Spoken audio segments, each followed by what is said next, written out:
बोलिए सदगुरुदेव की जय, संत समाज की जय।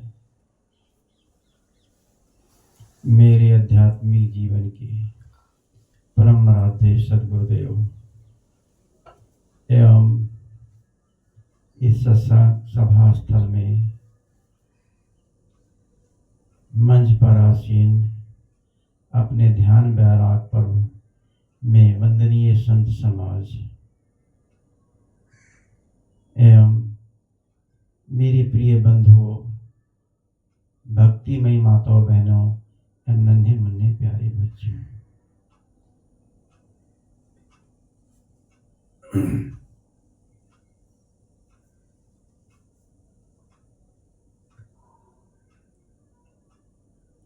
गुरु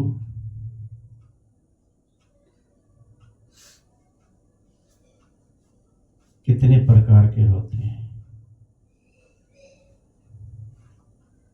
एक गुरु होता है, एक सदगुरु होता है। गुरु जीवन में अनेक होते हैं। जिस टाइम बच्चा पैदा होता है उसका दाई माई संस्कार करती है, वो भी गुरु होती है। और पहली गुरु माता होती है। माता ही बच्चे को चलना फिरना बोलना पूरा संस्कार माता देती है।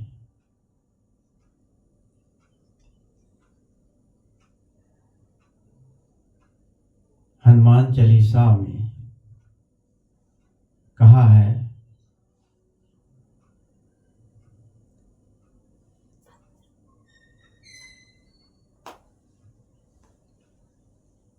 गुरु चरण सरोज रज निर्मल मुकुट सुधार।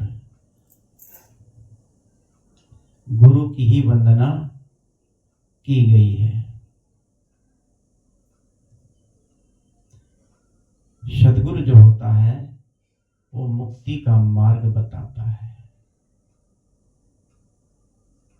मार्गदर्शक होता है। गुरु और सदगुरु, सदगुरु जो होता है हमारे जीवन में केवल एक ही होता है, जो हमें कल्याण का मार्ग बताता है, मुक्ति का मार्ग बताता है। इसलिए गुरु कहते हैं कि सोच समझ के करना चाहिए। कहा है, गुरु करो छान कर और पानी पियो जान कर। वैसे कहावत तो ऐसे है कि गुरु करो जान कर, पानी पियो छान कर।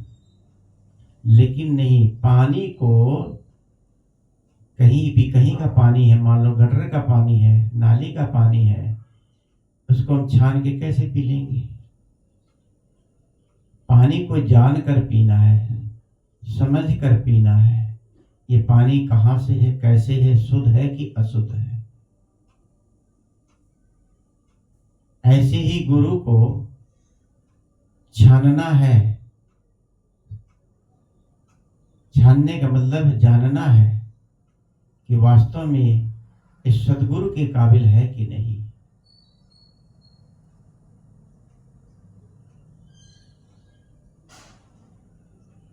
सदगुरु शिष्य को कुछ लेता नहीं। सदगुरु कहा है, शिष्य को चाहिए गुरु को सर्वस्व दे, और गुरु शिष्य की सुई तक न ले। गुरु शिष्य से कुछ चाहना नहीं रखता, लेकिन शिष्य को समर्पण भाव रखना चाहिए।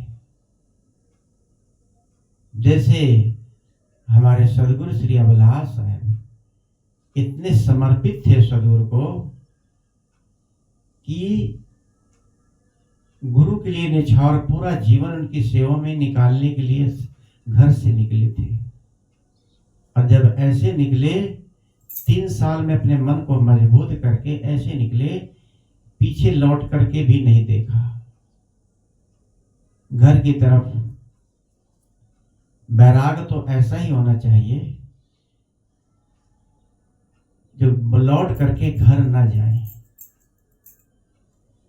घर का मोह बनता है,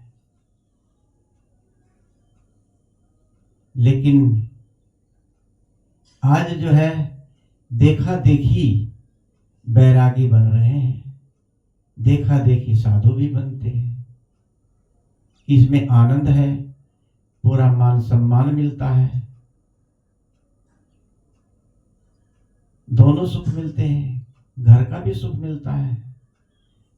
घर में जा जाके महीना महीना घर में रहते हैं, फिर आश्रम आ जाते हैं। इसे बैराग नहीं कहते। बैराग होता है गुरु की आज्ञा के बिना कहीं ना जाएं, और अपनी जन्मभूमि पर तो पैर भी नहीं रखना चाहिए, क्योंकि वहां मान सम्मान वो नहीं होता है।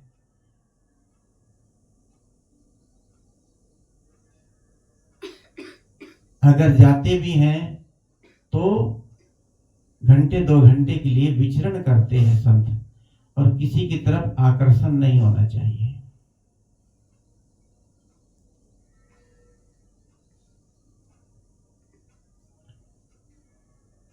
गोस्वामी जी ने गुरु के लिए बहुत कुछ उन्होंने पारखी बातें लिखी हैं। कबीर साहब का तो कहना ही क्या। गोस्वामी जी ने लिखा कि गुरु को राम कृष्ण इन्होंने गुरु को सर्वप्रथम गुरु को ही माना, किसी भगवान की किसी ईश्वर की प्रार्थना नहीं करी।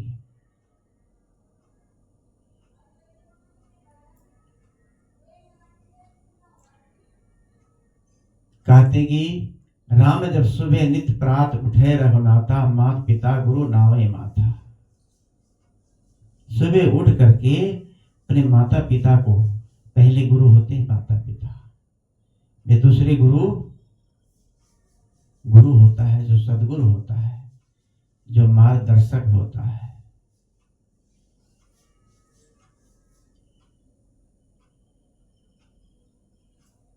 जीवन में गुरु की बहुत ही महती आवश्यकता है।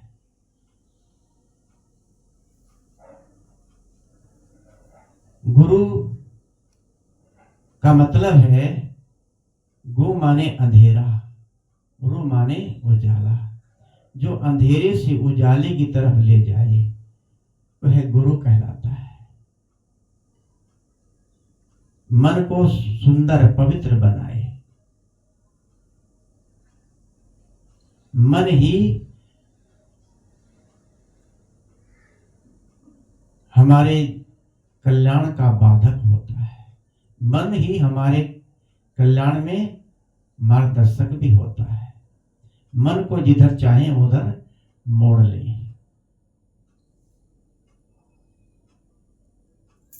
एक फिल्मी गाना है, तोरा मन दर्पण कहलाए, जग से चाहे भाग ले कोई, पर मन से भाग न पाए। तोरा मन दर्पण कहलाए। मन ये दर्पण है। पूरी दुनिया से आदमी कहीं भाग सकता है, लेकिन अपने मन से कहीं नहीं भाग सकता। अपने कर्मों का, कर्म हमारा पीछा नहीं छोड़ते।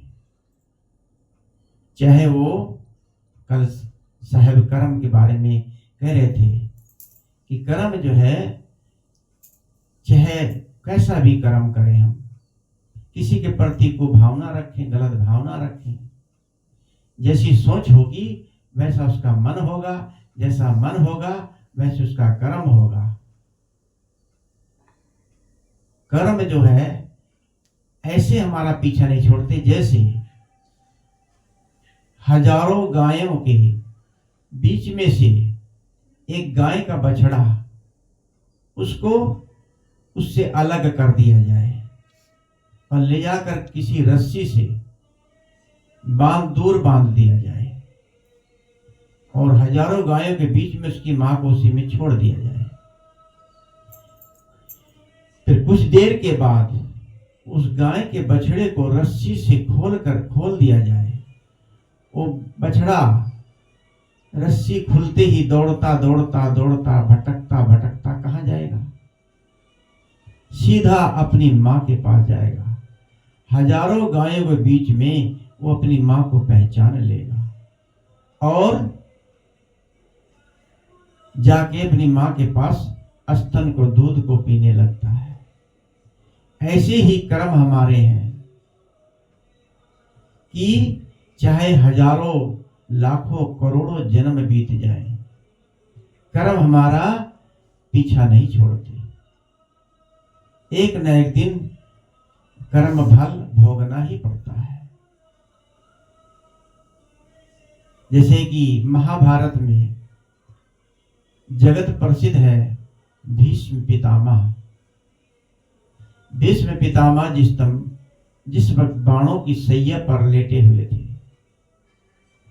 उन्होंने श्री कृष्ण जी से प्रश्न किया, हे कृष्ण, आप तो विधाता हो, भगवान हो,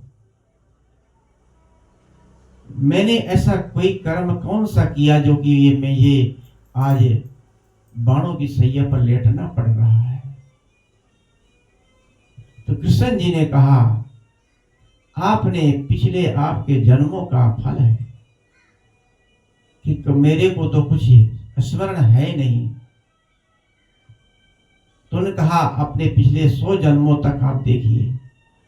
100 जन्मों तक देखा कि मैंने कोई पाप नहीं किया। तब उन्होंने कहा, अब से 101वां जन्म देखो। जब से 101वां जन्म देखा, उसमें वो एक राजकुमार थे। कहानियां हैं।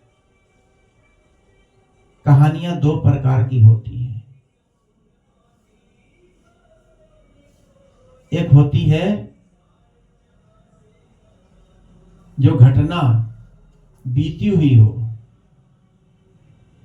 सच हो, और एक घटना होती है उसको समझाने के लिए कहा जाता है, उदाहरण दे के।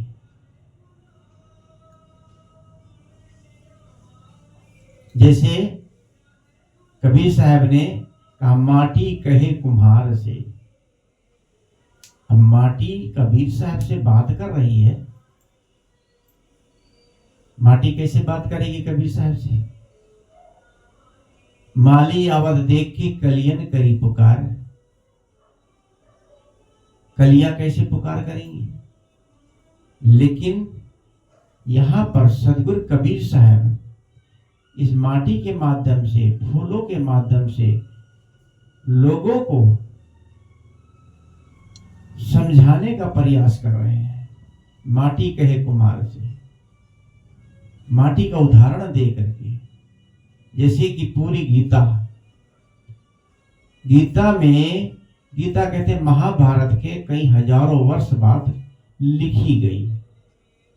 उसमें केवल युद्ध का पुट दिखाया गया है और वो महाभारत एक किसी कवि ने उसकी रचना करी, बहुत सुंदर रचना करी है। उसमें कृष्ण जी को सामने रख करके सारी बातें कही गई हैं। किसी भी कहानी को यदि कहा जाता तो पात्र को सामने, जैसे नारद मुनि त्रेता युग में भी थे, द्वापर में, महाभारत काल में भी थे और राम के समय में भी थे। उनको हर जगह घसीटा गया है। दुर्वासा को भी ऐसे खींचा गया है। दोनों युगों में दुर्वासा थे। क्या इतने दिनों तक कोई जीवित रह सकता है? लेकिन इन कहानियों को समझाने के लिए इसको कहते हैं आदर्शवादी विद्या। जो घटना घटी हो उसको आदर्शवादी विद्या कहते हैं।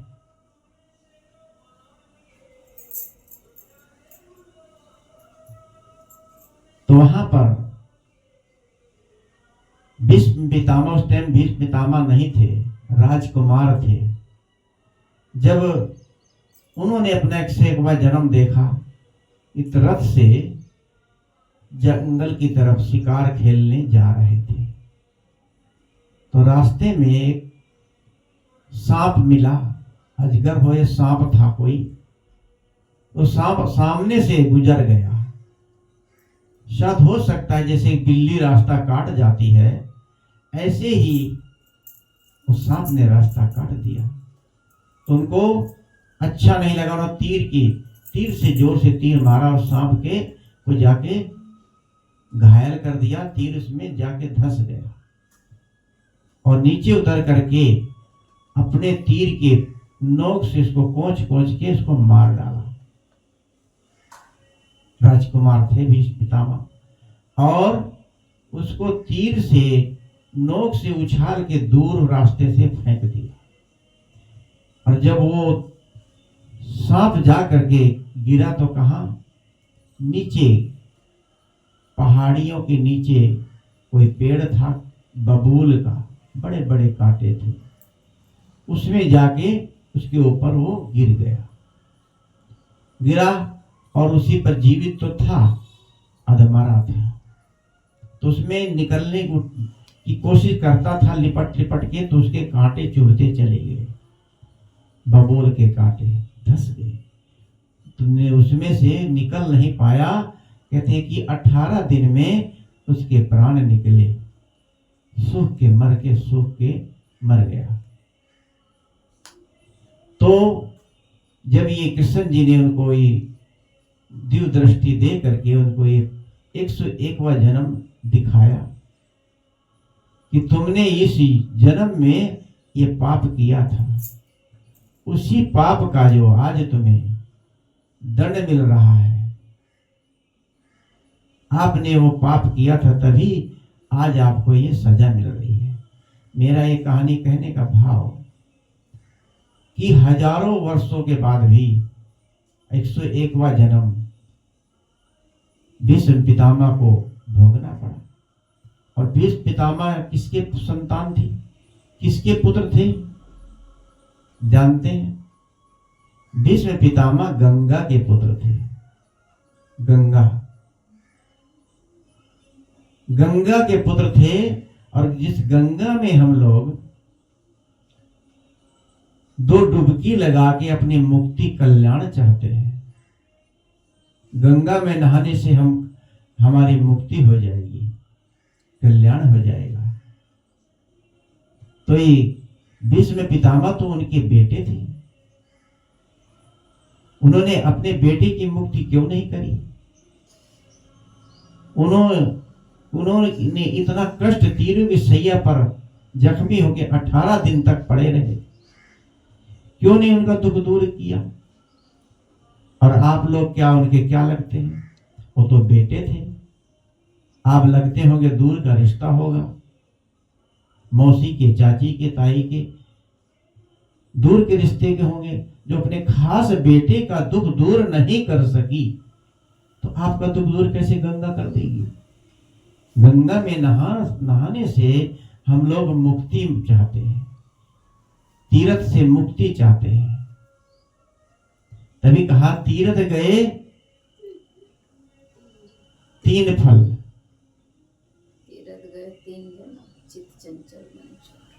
तीर्थ से जीवन में 4 फल मिलते हैं। तीर्थ गए 1 फल, सद्गुरु मिले फल 4। नहीं, मैं उल्टा बोल गया, संत मिले फल 1 है और तीर्थ गए 1 फल, संत मिले फल 4, सद्गुरु मिले अनेक फल, कहें कबीर विचार। तीर्थ में जाके एक फल मिल सकता है, आप वहां जाके नहा धो करके अच्छे दृश्यों को देख करके मन खुश कर सकते हो। लेकिन वहां चाहो कि गंगा में नहाने से, डुबकी लगाने से आपको मुक्ति मिल जाएगी, कल्याण मिल जाएगा। कभी नहीं हो सकता। संतों के दर्शन से, संतों के आगमन से हमें फल मिलते हैं। फल कौन से फल? ये 4 फल क्या है? अर्थ, धर्म, काम, मोक्ष। ये 4 फल संतों के आने से मिलता है। संत लोग हमें उपदेश करते हैं। अर्थ, अर्थ क्या है? हमें धन की जीवन में जरूरत होती है। धन के बिना भी अंधेरा लगता है। वास्तव में आज के जमाने में धन एक भगवान है। धन के बिना आपका मान सम्मान भी नहीं है। धन के बिना आप कहीं किसी की सेवा भी नहीं कर सकते। धन के बिना आप कहीं तीर्थ स्टेशन कहीं नहीं जा सकते। इसलिए अपने जीवन के लिए, अपने दूसरों की सेवा करने के लिए, संतों की सेवा के लिए धन की महती आवश्यकता है। धन को इतना उपयोग में लाओ, गलत धन, ज्यादा धन भी पाप कराता है। धन जो है अपने गुजारे के लिए, जब भी कहा है साईं इतना दीजिए मैं भी भूखा ना जाऊं, साधु भी भूखा ना जाए। धन इतना होना चाहिए। इसके पास ज्यादा धन हो जाता, दिमाग खराब हो जाता है, फिर तो अपने आपे से बाहर हो जाता है। और धर्म, जीवन में धर्म की भी जरूरत है। धर्म क्या है और कर्म क्या है, इसको संत महापुरुष लोग समझाते हैं। तो धर्म जो है अपने आप बन जाता है। जब आपका कर्म अच्छा होगा, धर्म अपने आप बन जाएगा। तभी कहा है, बोया बीज बबूल का, आम कहां से खाए। कबीर कमाई अपनी, कभू न निष्फल जाए। जो आप बोओगे, आपकी कमाई कभी निष्फल नहीं जाने वाली। लेकिन यदि आपने बबूल का पेड़ बोया है, तो आम का फल कैसे मिलेगा? तो जीवन में कर्म की जरूरत है। कर्म करो, धर्म अपने आप बन जाएगा। यदि हम कहीं भी तीर्थ ना जाए, कहीं ना जाए, कर्म अच्छा करें, किसी की भी कुछ भी किसी की पूजा करने की जरूरत नहीं है। अपने मन को शांत करके एकांत में अपने मन को ठीक रखें। दया, धर्म, सतशील, विचार, ये मन में ये सब चीज को धारण करना चाहिए। धर्म यही है। अर्थ, धर्म, काम। काम, जीवन में काम कोई भोग कोई काम नहीं कहा गया। जीवन में काम भी अनेक प्रकार के होते हैं।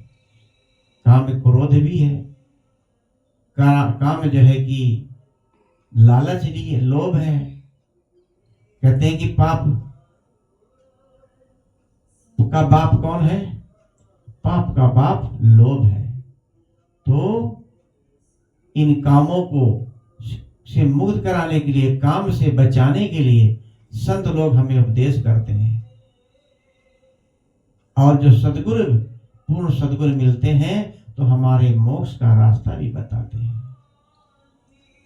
ये सद्गुरु 4 चीजें बताते हैं, अर्थ, धर्म, काम, मोक्ष। तो सद्गुरु के मिलने से हमें ये फल मिलता है। मैं यहाँ तो सद्गुरु, संत और सद्गुरु में क्या भेद है? तो गुरु 2 प्रकार के बताए, गुरु एक सद्गुरु। तो जीवन में हमें सद्गुरु की महती आवश्यकता है। तो मैं ज्यादा न कह के अपनी वाणी को ही विराम देता हूँ। साहेब जी के विचार सुनेंगे। बोलिए सद्गुरुदेव की